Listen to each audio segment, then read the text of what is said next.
अस्सलाम वालेकुम मेरे प्यारे दोस्तों, कैसे हैं आप। आपका होस्ट डॉक्टर मोहम्मद आज़म समीर हाज़िर है। जनाब, लास्ट टाइम मैंने बारबाडोस और बहामास के वीज़ा से मुतल्लक बातें की थी, लेकिन बहामास का स्टडी वीज़ा डिस्कस करने वाला रह गया था। उसके दूसरे वीज़ाज़ को तो मैंने आप लोगों के साथ कर लिया था शेयर। आज मैं बात करूंगा उसके स्टडी वीज़ा की। देखो दोस्तों, बहामास में जहाँ तक स्टडी का ताल्लुक़ है तो वो कोई हाई लेवल की कोई स्टडी नहीं है, जैसे कि चाइना, जापान, अमेरिका या ऑस्ट्रेलिया या दूसरे कंट्रीज़ में या फ्रांस वगैरह में, फ्रांस जर्मनी में। वहाँ पे एक यूनिवर्सिटी ऑफ बहामास है, एक पब्लिक यूनिवर्सिटी है। वहाँ पे अगर आपका एडमिशन सिक्योर हो जाता है तो वो ठीक है, लेकिन स्कॉलरशिप्स ज़रा कम है। वहाँ पे आपको ख़ुद से अप्लाई करके, ख़ुद से पे करके पढ़ना पड़ेगा, सेल्फ फाइनेंस पे जाना पड़ेगा, तो ख़र्चा भी बहुत ज़्यादा है। लेकिन अगर आप बहामास में ही हैं और बहामास में ही पढ़ना चाहते हैं, तो बहामास के किसी भी वीज़ाज़ को आप कन्वर्ट करना चाहते हैं स्टडी वीज़ा में, तो फिर वो the university of Bahamas is good choice.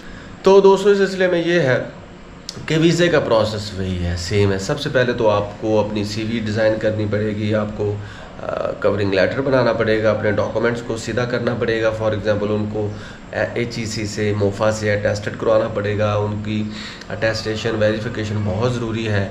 फिर आपने क्या करना है कि उन तमाम डॉक्यूमेंट्स की बेस पे आपने उसी यूनिवर्सिटी में अप्लाई करना है। उनको कहना है कि भाई ये मेरा सब्जेक्ट है, ये मैं इस पे काम करना चाहता हूँ, तो मुझे यहाँ पे एडमिशन दिया जाए।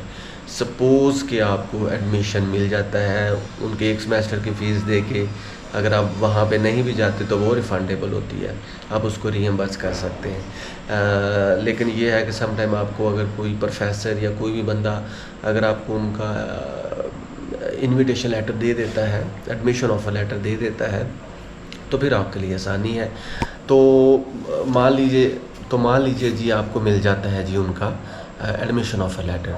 उसके बाद आपने यही ऊपर वेबसाइट, जो ऑनलाइन पोर्टल है उनका, ठीक है, जितने भी उनके वीज़ाज़ हैं फॉर पाकिस्तानी, इसी ऑनलाइन पोर्टल से वो होते हैं, प्रोसीड होते हैं, आपको प्रोसीड करना पड़ते हैं। तो आपने यहाँ पे जाना है, यहाँ पे जाके अपना नाम, पता, एड्रेस, आपके पासपोर्ट का नंबर, और इसके साथ साथ जी आप किस क्लास में वहाँ पे गए हैं, PhD के लिए गए हैं, मास्टर्स के लिए गए हैं, बैचलर के लिए गए हैं, whatever program you selected, तो उसी प्रोग्राम के तहत फिर आपको वहाँ पे वीज़ा दिया जाएगा। तो भाइयों, आपने करना ये होता है, यहाँ पे जाके अपना नाम, पता, एड्रेस, यूनिवर्सिटी का वो जो दिया गया आपको एडमिशन ऑफ़र लेटर, वो आपने यहाँ पे अपलोड करना होता है। आपके हेल्थ के डॉक्यूमेंट्स, आपकी वहाँ पे रहने के डॉक्यूमेंट्स, जो सारे जितना भी फ़ाइल है वो आपकी यहाँ पे अपलोड होगी। आपकी तस्वीरें, आपकी जो टिकट है, आपका वहाँ पे जो आपने फ़ीस जमा करवाई है, सबको आपने यहाँ पे अपलोड करना होता है। तो अपलोड करने के बाद दोस्तों, आपको 15 से 20 दिन इंतज़ार करना पड़ता है। फ़ीस देना होती है $150, $250 मैक्सिमम इनकी फ़ीस है, इससे ज़्यादा नहीं है। ये डिपेंड करता है कि आप शॉर्ट प्रोग्राम में गए हैं या वहाँ पे 1 साल के लिए गए हैं, 2 साल के लिए गए हैं, 3 साल के लिए गए हैं।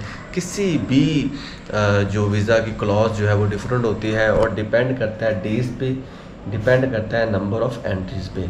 अगर सिंगल एंट्री पे जा रहे हैं तो उसकी मैक्सिमम $200 से ज़्यादा फ़ीस नहीं है।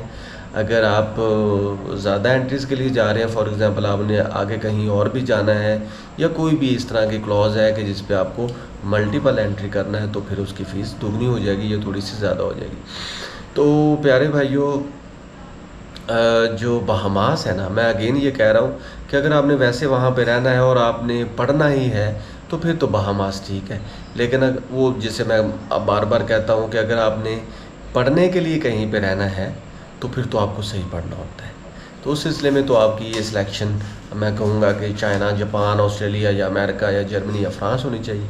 लेकिन आपने अगर रहने के लिए पढ़ना है, ठीक है, कि चले रहना है और वहाँ पे स्टडी वीज़ा कन्वर्ट हो जाए किसी तरीके से, तो फिर ठीक है। ये मैं आपको पहले बता रहा हूँ। तो प्यारे भाइयों, as far as me is concern, मैं कोई वीज़ा एजेंट नहीं हूँ, ना ही मैं कोई लॉयर हूँ, आपका दोस्त हूँ, आपका भाई हूँ, आपको गाइड करता रहता हूँ, यही मेरा डिस्क्लेमर भी है। हाँ, लास्ट बट नॉट लीस्ट वो ये कि बहामास के जितने भी वीज़ाज़ हैं वो ऑनलाइन ही आप प्रोसीड करेंगे, जो मैंने पहले आपको उसका पोर्टल का लिंक दिया।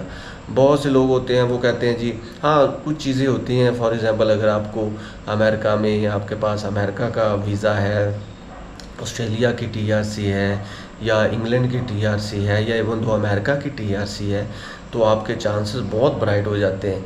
लेकिन आपको निकलना इसी प्रोसेस के तहत होता है, ऑनलाइन प्रोसेस जो अभी आपने जहाँ पे आप अप्लाई करेंगे, इसी प्रोसेस के तहत ही आपको निकलना होता है।